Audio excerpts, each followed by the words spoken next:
Quelle stratégie adopter quand tu veux investir et gagner en bourse? On va regarder comment atteindre tes objectifs en te posant une question fondamentale.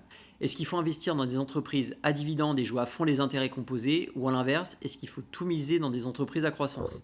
Grâce à Alfred, on va te dévoiler les avantages et les inconvénients. Tu vas même voir finalement qu'il y a une troisième voie et petit spoil, on va te dévoiler une allocation ETF pour chacune de ces stratégies.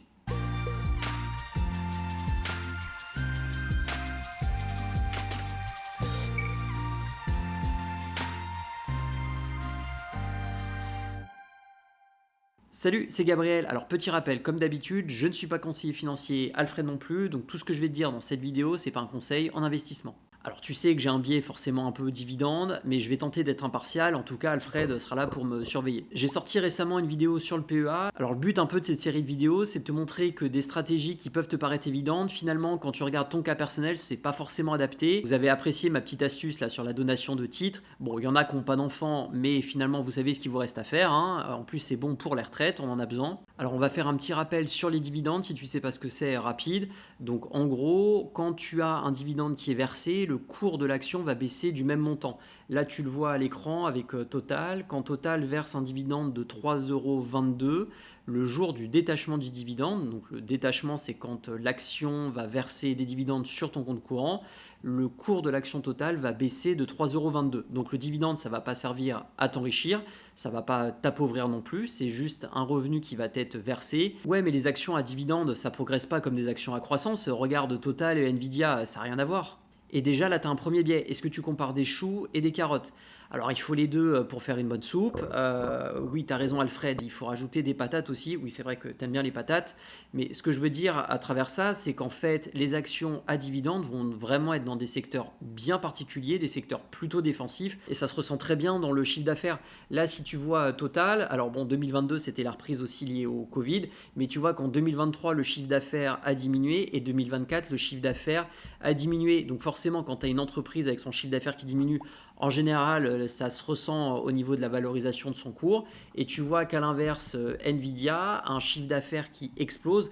Donc forcément, les deux actions sont sur des secteurs complètement différents. Donc en fait, les actions à dividendes vont plutôt être dans des secteurs dits défensifs. Par exemple, tu as la consommation de base. Regarde Procter Gamble qui vendent du papier toilette. Tu comprends bien que le nombre de ventes de papier toilette ne peut pas être comparable avec une vente de puces qui est en pleine effervescence avec l'IA. Après, ça dépend ce que tu as mangé, hein. Si tu as mangé épicé. Oui, enfin bref, tu as compris. Donc les actions à dividendes en général vont plutôt être défensives, donc plutôt intéressantes quand les marchés vont se retourner, sachant que ça va te permettre d'avoir du revenu complémentaire, donc d'amortir vraiment la baisse de la valorisation des actions. Et à l'inverse, les entreprises de croissance vont très bien se porter en période de croissance économique. C'est comme si tu comparais une Ferrari et une Clio. Pour aller plus vite, tu prends la Ferrari, et pour te garer, aller doucement, acheter du pain, tu prends plutôt ta Clio. Alors je sais très bien ce que tu vas me dire sur la fiscalité des dividendes. Tu me connais, mais je te connais aussi. Le 30%, ça va mettre un peu un bâton dans les roues dans la machine des intérêts composés. Alors je vais sortir une vidéo, elle sort la semaine prochaine sur la fiscalité. Du coup, il faudrait peut-être que je m'abonne et que j'active la cloche pour pas louper la vidéo. Alors pour moi, il n'y a pas de débat, et comme tu viens de le faire, et je vais te donner deux allocations. Donc on va commencer sur la première stratégie de capitalisation. Donc je te propose 3 ETF. Le premier, ça va être d'investir sur le Nasdaq, parce que c'est vraiment le cœur de cette stratégie d'aller sur des entreprises à croissance. Donc cet ETF a des frais de 0,22%, donc des frais assez faibles. Stratégie de capitalisation, comme je te l'ai dit. La taille du fonds est supérieure à 4 milliards. Donc ça c'est bien parce que ça te permet d'optimiser le spread, l'écart entre l'achat et la revente de ton fonds. En termes de performance, le fonds sur 5 ans fait 128%, donc très bien. Le deuxième fonds, ça va être d'investir dans le iShares MSCI World Quality. C'est vrai qu'historiquement, les entreprises de qualité surperforment sur les entreprises un peu plus classiques parce qu'elles sont tout simplement plus efficientes. Donc les frais sur cet ETF-là sont à 0,25%, stratégie de capitalisation également. La taille du fonds est supérieure à 3 milliards. Il a été créé en 2014 et tu as 288 actions dans le fonds.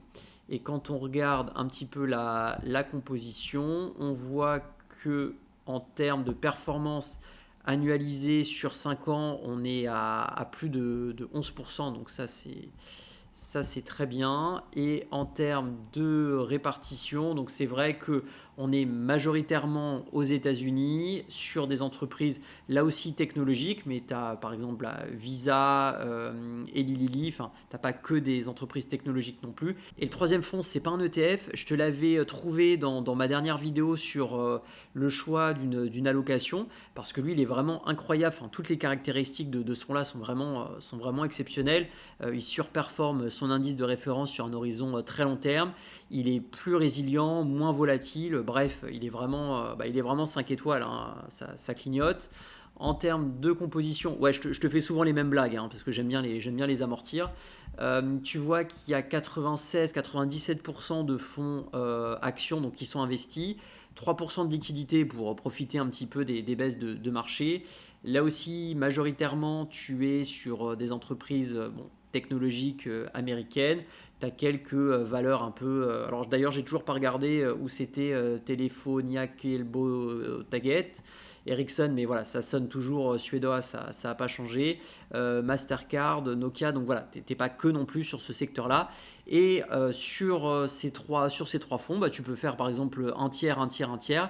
Et là, tu auras vraiment une répartition axée sur la croissance, sur des entreprises de qualité qui surperforment historiquement les marchés. Et donc deuxième stratégie, on va être dans des ETF à dividendes. Donc là, je te propose 4 ETF. Le premier, ça va être le SPDR S&P US Dividend Aristocrate.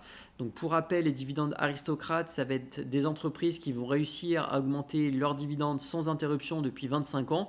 Donc ça permet de te sécuriser sur la perception de tes dividendes et sur l'augmentation. Les frais sur cet ETF sont à 0,35%.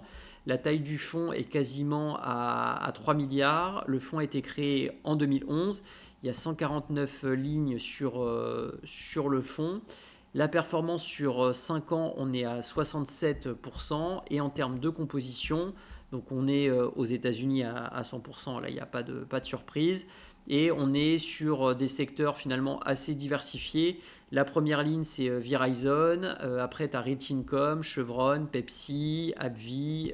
Bref, des secteurs assez diversifiés, mais on reste exclusivement aux États-Unis. Donc, pour ne pas avoir de biais géographique, je te propose d'avoir la même stratégie, mais d'être sur des marchés émergents. Donc, parce que tu peux avoir en fait des dividendes aristocrates pas qu'aux États-Unis, il en existe également dans d'autres marchés, en Europe, dans les marchés émergents. Donc, sur cet ETF-là, tu as des frais à 0,55%. La taille du fonds, alors là pour le coup, est beaucoup plus petite, a été créé en 2011. La performance sur 5 ans, on est à 59%. Et après, en termes de composition, là honnêtement, les lignes, je ne les connais pas.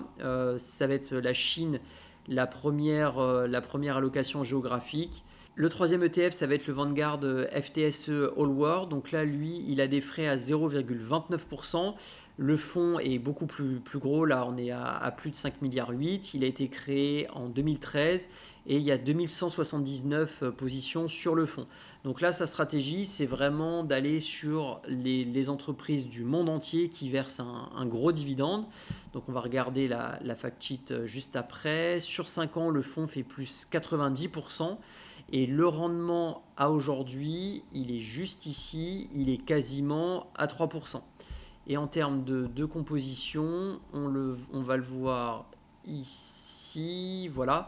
Donc on est sur des services financiers, parce que là, comme je te l'avais dit précédemment, il n'y a pas de surprise, c'est vraiment le secteur financier qui verse des gros dividendes. Donc tu as JP Morgan, c'est la première position du fonds, et après le secteur énergétique avec ExxonMobil et le secteur de la santé avec Johnson Johnson. Et le dernier fonds, ça va être le iShares Stock Global Select Dividend 100. Donc lui, il a des frais à 0,46%. La taille du fonds est supérieure à 3 milliards. Il a été créé en 2009 et tu as 100 positions sur l'ETF. Et son objectif, en fait, ça va être de se caler sur les 100 plus grosses actions du monde qui versent un dividende, enfin le dividende le plus élevé. Et du coup, en termes de performance sur 5 ans, on est à 86%. Et en termes de rendement, tu le vois ici, à aujourd'hui, on est à 4,48%. Et en termes de composition, quand on regarde la fact sheet, on est ici. Donc ça va être des entreprises dans le secteur de la finance, en majorité aux États-Unis, mais finalement tu vois que c'est plutôt mieux réparti que le reste. Alors là, les premières lignes, je ne les connais pas. Ouais, non, honnêtement, j'en connais pas énormément, mais bref, tu as un gros rendement, donc ça nous intéresse. Et en fait, la troisième voie, c'est de jouer finalement un peu comme moi dans mon challenge à dividendes, c'est de jouer à la fois sur la croissance et sur les dividendes, parce que tu as des actions qui combinent pour moi très bien les deux. Et donc par exemple, tu as Microsoft qui est clairement une entreprise à croissance, tu le vois au niveau de l'augmentation du chiffre d'affaires et des perspectives de nouveaux marchés, notamment liés à l'intelligence artificielle. Mais pour autant, c'est aussi une action à dividende parce que même si le rendement à aujourd'hui n'est pas énorme, on est à 0,6%, mais il est en augmentation très rapide et donc potentiellement ça peut être de plus en plus une entreprise à dividende. Et c'est pareil avec Interactive Broker, une autre action que j'avais choisie dans mon dernier challenge. Et les dividendes aussi, ça te permet de dérisquer un petit peu ton portefeuille parce que tu as par exemple Meta qui investit beaucoup dans l'intelligence artificielle. Est-ce que ces investissements dans l'intelligence artificielle vont lui rapporter autant que ça lui a coûté ? On n'en sait rien, moi non plus, peut-être que oui, peut-être que non. Ce serait pas un peu normand, toi? Et c'est aussi le cas avec Microsoft, où là tu le vois en termes de CAPEX, donc les investissements, les dépenses d'investissement que fait Microsoft, elles sont en forte augmentation, elles sont très importantes, donc c'est sûr qu'il ne faut pas louper le train en marche, mais on n'a aucune certitude sur la rentabilité des investissements que va faire Microsoft. Et donc le fait d'avoir du dividende, ça va te permettre de l'enlever un petit peu le risque par rapport à ça et te générer du revenu. Donc finalement, ça va être à toi de voir si tu souhaites un poids plus important en croissance ou en dividende, sachant que tu peux parfaitement allier les deux comme je viens de te le montrer.